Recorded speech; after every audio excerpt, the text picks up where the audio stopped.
Kush është oligarku numër 1 në Shqipëri? Pikpyetje. Përgjigja më e parë është Edi Rama. Kishte dalë sot kryeministri duke shpjeguar këtë paketën e maleve, paketën spektakolare të grabitjes, që quhet paketa e maleve, por imponohet të implementohet edhe në fusha, edhe në Kodrina, në Kavaj, në Divjak, ku diun, në radhë.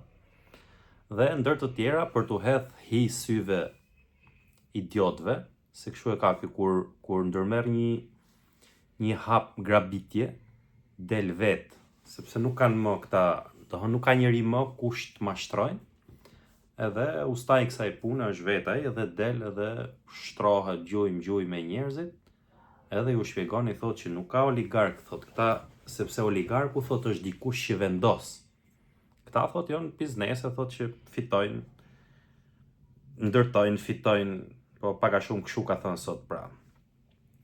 Në fakt, ka thënë një gjysmë të vërtet, se në Shqipëri në kuptimin e mirëfillt të fjalës oligark, siç vjen fjala nga rrënja e fjalës që vjen nga Rusia, ndoshta nuk është arrit 100% që të kemi oligark siç ka Rusia. Por që ka oligark këtu, s'ka si diskutim, dhe oligarku numër 1 në Shqipëri është kryeministri i vendit, është Edi Rama.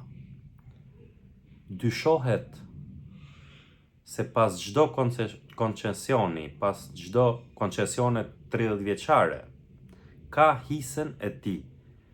Dhe rasti më i parë që më vjen ndërmend është aeroporti i Vlorës. Të paktën është dëshmia e fundit publike, e raportuar në media, po edhe e përfolur me nëndhëm, se akoma ka frikë, nuk e thot hapur, Bexhet Pacolli, që erdhi këtu për të ndërtu. Bexheti është një oligark, po oligark që nuk ka funksionu derisa u taku me Edi Ramën as në Shqipëri as në Kosovë.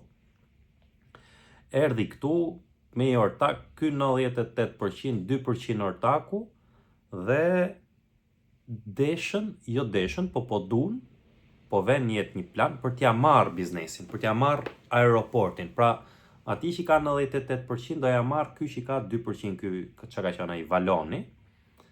Pra kjo është, kush po ja merr, dihet Belinda Balluku, se ai e ka thënë, Belinda nuk e merr për vete, nuk ka fuqi, nuk ka takat ta marr për vete, e merr sigurisht për Edi Ramën.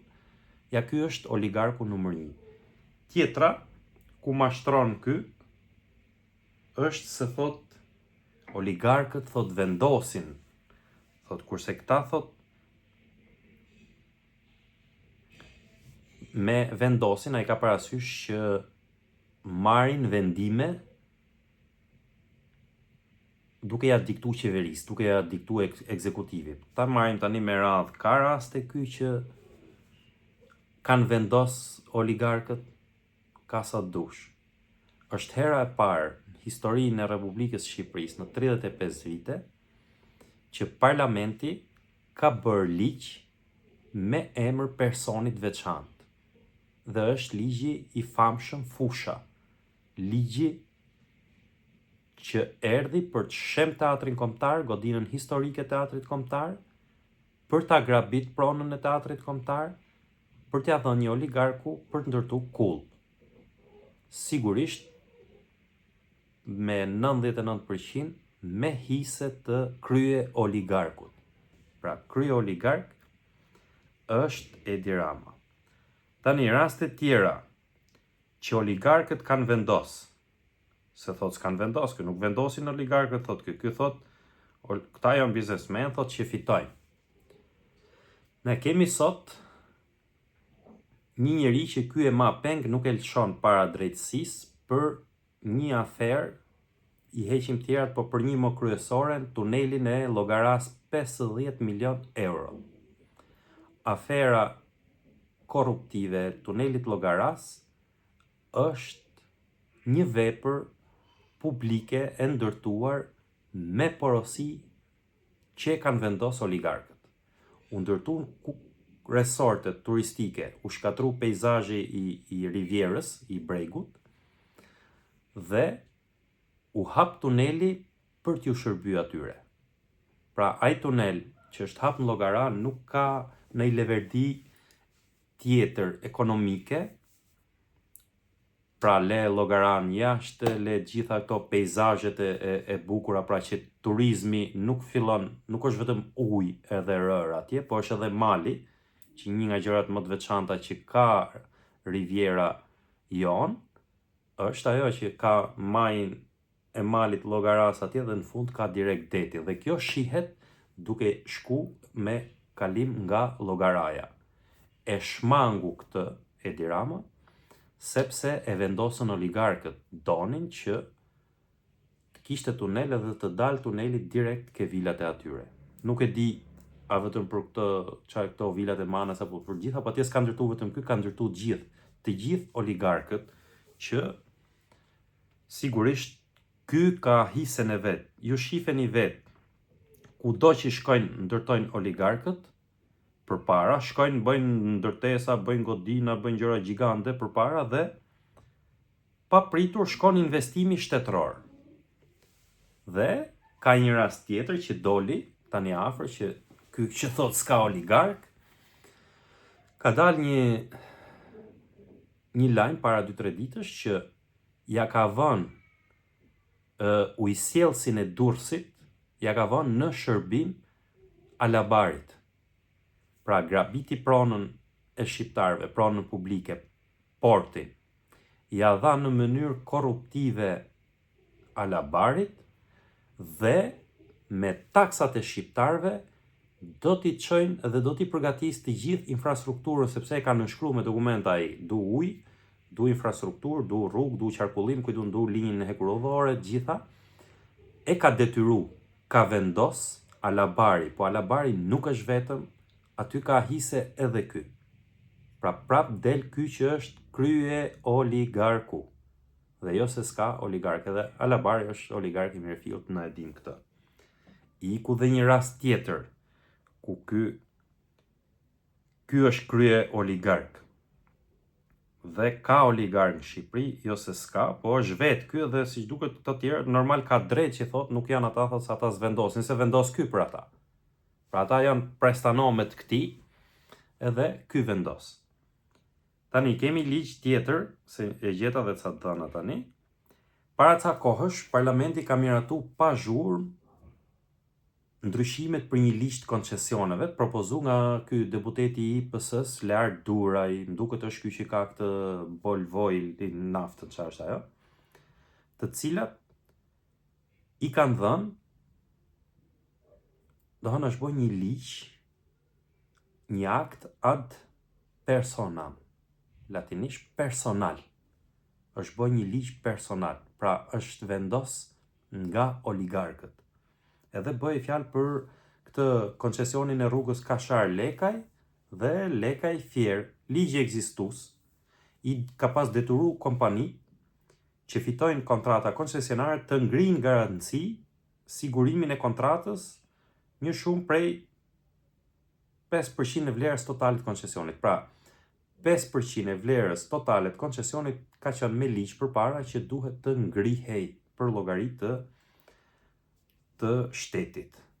Me 4 prill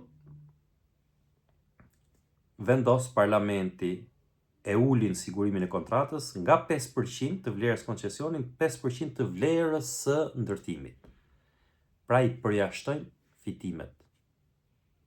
Oligarku i ma fitimet vetat, përfiton edhe të shpenzimet e ndërtimit, që sigurisht shpenzimet e ndërtimit janë vetëm një herë edhe kryen ajo punë, ke fitimet e kanë heq, nuk ka më detyrime. Edhe ky është një rast tjetër flagrant ku ky zotëria që thot nuk ka oligark këtu, ka bërë një ligj special për oligarkët. Tani shoh edhe një dy gjëra tjera. Kjo rruga Lekaj Fier është vazhdimi i Thuman Kasharit. që gjithë e kemi pa, gjithë e kemi dëgjuar që është vendos, pra po është një rast tjetër ku ka vendos oligarkët, kur thot Belinda Balluku që në përgjimet që dalin me atë berberin që do ja japim këtij bashkimit, thot, ta fusim në klap edhe këtë, pra ta kapim, ta blejmë. Ka akuza publike nga opozita, po ka dhe raste investigative nga mediat të ndryshme, të vogla, jo këto të mëdhajat, se ato kanë kontrata vetë, rrugësh, që thot se në çdo tender që japin këta, 40% e marrin rishvet. Pra në ndërtimin e rrugë, pranaj janë bërë rrugët miliarda, kanë shku miliarda euro rrugët këtu, edhe rrugë nuk ka. Vetë këta e kanë pranu, ka dalë me statistika sot që e ka pranu që me infrastrukturën kanë dështu, por ndërkohë miliarda euro janë shpenzuar. Tani, përveç këtyre rasteve, ky çfarë po bën? Po bën, prit, se mu kujtu dhe kjo tjetra, është kjo ligj prap për oligark, ligj prap privat, që e ka vendos oligarku, e ka vendos privati, është ky izraeliti, ky qifuti, ky Jefeti, çfarë është ky me ligjin Kaoja, çfarë është ai për prodhimin e armëve, është ligj special, personal, për një mik të Edi Ramës, mik kontrovers, i dyshum, kujtun për korupcione, gjitha pothuajse gjitha të zezat i ka ai njeri, por është miku i Edi Ramës dhe Parlamenti i Republikës së Shqipërisë ka bë ligj për këtë personazh. Ja ku u bë dhe një rast tjetër. Kemi paketën e maleve. Paketa e maleve, në fakt, ju e keni pa gjithë se si ky shkon, kërcënon këta kryetarët e bashkive, që në qoftë se nuk plotson këtë përqindje, pra të shesësh pronën publike, tek biznesmen special, të lidhur me kryeministrin, të afërt me kryeministrin, nuk do rikandidosh më për kryetar bashkie. Kjo është detyrë publike që ai u ka lënë atyre. Pse një kryeministër, kur e di me letra, me dokumenta që ka probleme pronësie të jashtëzakonshme dhe kjo nuk mund të implementohet nëse gjykatat nuk do marrin urdhra politik, ti shërben synimit e Edi Ramës për të bërë pronar i maleve, fushave dhe kodrave të Shqipërisë. Ashtu siç është bë pronar i rrugëve, ashtu siç është bë pronar në kompanitë e karburanteve, se si mbajti se dilte bënte, nuk vendos këtu, ja i rast tjetër shumë i lezetshëm. Nuk vendos oligarku, është dikush që vendos, thot. Ja, pra para 2 javësh, dole ti, si i fort, edhe e vuret çmimin e naftës 2050 lekë. Dolën oligarkët e naftës edhe thanë, nesër çmimi i naftës, ashtu, po, nuk furnizojmë, domethënë e kërcënuan qeverinë dhe e mblodhi bordin ky, krye oligarku, mrena 12 orësh e rriti me 200 lekë çmimin e naftës. Është ai rasti që ju e keni pa dhe e kam përdorur shpesh unë me Erion Braçën që doli bordi vendosi, bot Erion Braça. Sa marroi Erion Braça video, nuk mblodhi njëherë bordi, se i çukën këmbët e Ramës ata, dhe vendosën që çmimi i naftës do rritet me 200 lekë të tjera. Ja dhe i rast tjetër që oligarkët vendosin. Pra, në çdo rast, në çdo vend ku ta shohësh këtë, keni koncesionet e shëndetësisë. I ka vendosur ajo Vilma Nushi, kushërira këtij. Si i ka dash shefi asaj, i ka vendosur dhe ky ka shkuar në parlament, i ka bërë ligjin. Sterilizimin, gjitha koncesionet e shëndetësisë janë bë ashtu siç i kanë dash oligarkët. Pra kanë vendos oligarkët. Duhet ta ndajmë, pra oligarkët në Shqipëri nuk ekzistojnë nëse Shqipëria do ketë një ditë një kryeministër që do thotë unë jam më i fuqishëm se oligarkët për interesin publik, për interesin e shtetit. Po ky kryeministër nuk është Edi Rama. Edi Rama është jo i kapur, po i ka kapur oligarkët dhe i ka fut në funksionin e vet personal. E tham, tunelin e Llogaras, kjo me këtë jefetin, këtë që futin Kajo e prodhimit armëve, me Alabarin, që e ka vënë shërbim, ka grabit, Durrësi është pa ujë, qytetarët e Durrësit që kanë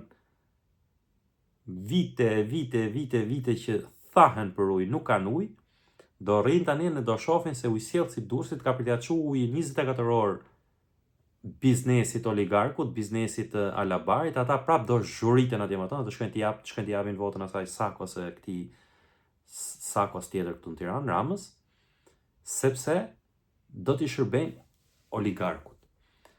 Rrugët, koncesioni që shkon Thuman, Fier e ku do shkojnë ky, po bëhet për atë punë, kërkon që në Vlorë, pranaj në rron kryetarët e kadastrave të Vlorës çdo 6 muaj, çdo 3 muaj, kërkon që të vejnë të gjithë bashkinë e Vlorës në funksion të plotësimit shefit të Ivanka Trumpit. Për t'ja fali ishullin, e do se do ajo tani do t'ja ngecë në dorë ky që të përfitojnë në i gjë me Trumpin. Të përfitojnë amnisti si që po kërkon. Ta shohim se sa do i dalë kjo, se i ditë shko në summit me Trumpin, të nesme shkon summit me Sorosin kundër Trumpit, pra është i çuditshëm, do shohim se se fundin e kam thënë do ta ketë shumë të turpshëm, një karakter i poshtër siç është ky. Por nuk ka oligark Shqipëri, është super mashtrim, është super tallje. Merrni këto raste që thash unë tek e tek, veç gjitha ne verifikojnë, nëse gënjej unë, atëherë hajde më thoni pra. Tuneli Llogaras është bë për vilat. Atje, nuk është bë për interes të turizmit, nuk është bë për interes të banorëve të Brekut. Rruga, koncesioni kësaj, lexoni përgjimet ke dosja e Ballukut, se e thot vetë shqip fare, do e japin filanit që ta kapin. Që mos bëjnë ham, se ka media në dorë. Lexoni lajmin dje par dje për ujësjellësin e Durrësit që vihet në shërbim të Alabarit. Shihni paketën e maleve kush do t'i marrë, kush janë personazhet që do t'i marrin dhe me sa shkelje ligjore do t'i marrin pronat e qytetarëve shqiptarë. Nuk do ketë më, se ka punu me plane, zhduku Blegtorin, nuk ka më në për malet e Shqipërisë, nuk ka më bakti. Shkoni shihni ka tufa baktish në malet e veriut, në malet e jugut, shumë pak. I zhduku, sepse nuk duan, falni për shprehjen, kakardhi dhish oligarkët. Duan pronë të pastër për bizneset e tyre, pronë që nuk do i afrohet dot më asnjë fshatar i zonave malore, si nga jugu, si nga veriu. Se do bëhen zona ekskluzive, ato nuk do i afroheni dot. Ju që bëni se kujtoni se do po përpiqet ky për të zhvilluar Shqipërinë. Ato janë zona ekskluzive që vjet tjetri rrethohet ajo një. Ka në i punë për në i Bacevane, në i roja, në i gjë që mund të punësohet në i shqiptar, ka që është maksimumi. Pjesa tjetër vjen me helikoptera nga Zvicra, nga Franca, nga Italia, do hynë atje në zonën e vetë, në pronën e vetë, ekskluzive, në bashkëpunim me oligarkët shqiptarë. Kryejnë ato qefet e veta, bën pushime, hikën, ju do zgrapsni syt. E vodhi Bregdetin me oligarkët, për llogarit oligarkëve, ku është ortak vete, ku ka marrë hise tjetër që edhe mund mos jetë ortak, tani i është turr maleve. Ky është oligark, nuk ka si diskutim që nëse ka një oligark në Shqipëri, pra nëse ka një hierarki oligarkësh në Shqipëri, në maj të piramidës, krye oligarku është Edi Rama, pastaj vjen me radhë të gjithë, ai që ka marrë ligj me emër personal Fusha, Kujdon Mane, Kastrati, gjithë me radhë. Pra, nuk ekzistojnë, unë nuk i bëj fajtor direkt oligarkët, se oligarkët atë punë kanë, dohën në konceptin e kapitalizmit, oligarku është një grabitqar, që nuk do t'ja din as për mjedis, nuk do t'ja din as për mirëqenie sociale, as për një asnjë gjë. Pra është një grykës një grykës që vetëm do të hajnë për vete. Kjo është logjika e një oligarku në sistem kapitalist, edhe gjysmë kapitalist si që funksionon Putini në Rusi. Pra deri këtu ata janë në drejtën e vet. Ata duan vetëm të fitojnë edhe mos harxojnë asgjë. E keni pa ku bëjnë projektet vetat, ku ka gjeni një oligark në Shqipëri që ka ndërtuar një shkollë, një qendër shëndetësore ose një rrugë për një fshat. Pra shkun e shkatrun bregun e jugut gjithë, pse nuk shkun të krijojnë ujësjellsa, po duan të grabisin ujin Dukatit e këtyre zonave të Vlorës, apo tu ndërtojnë shkolla, tu ndërtojnë rrugë, keni pa? Se normalisht kjo duhet të jetë një ndarje e drejtë, sidomos një shtet ku qeveriset nga socialistët, siç është kjo e këtij Edi Ramës. Po jo, ata duan vetëm të fitojnë, mirë ka, punët e veta, kur gjej, pse të mos fitojnë. Pra, ka oligarki dhe krye oligarku është Edi Rama, pastaj vinë këta gjitha rastet që thash, janë të sakta, janë të vërteta, futuni, verifikoni vetë, që ta kuptoni se ka oligarki dhe krye oligarku shqiptarët i japin vota, që t'i vjedh, që t'i grabis dhe të dalë t'i mashtrojnë pastaj të thotë nuk ka oligark këtu. Natën.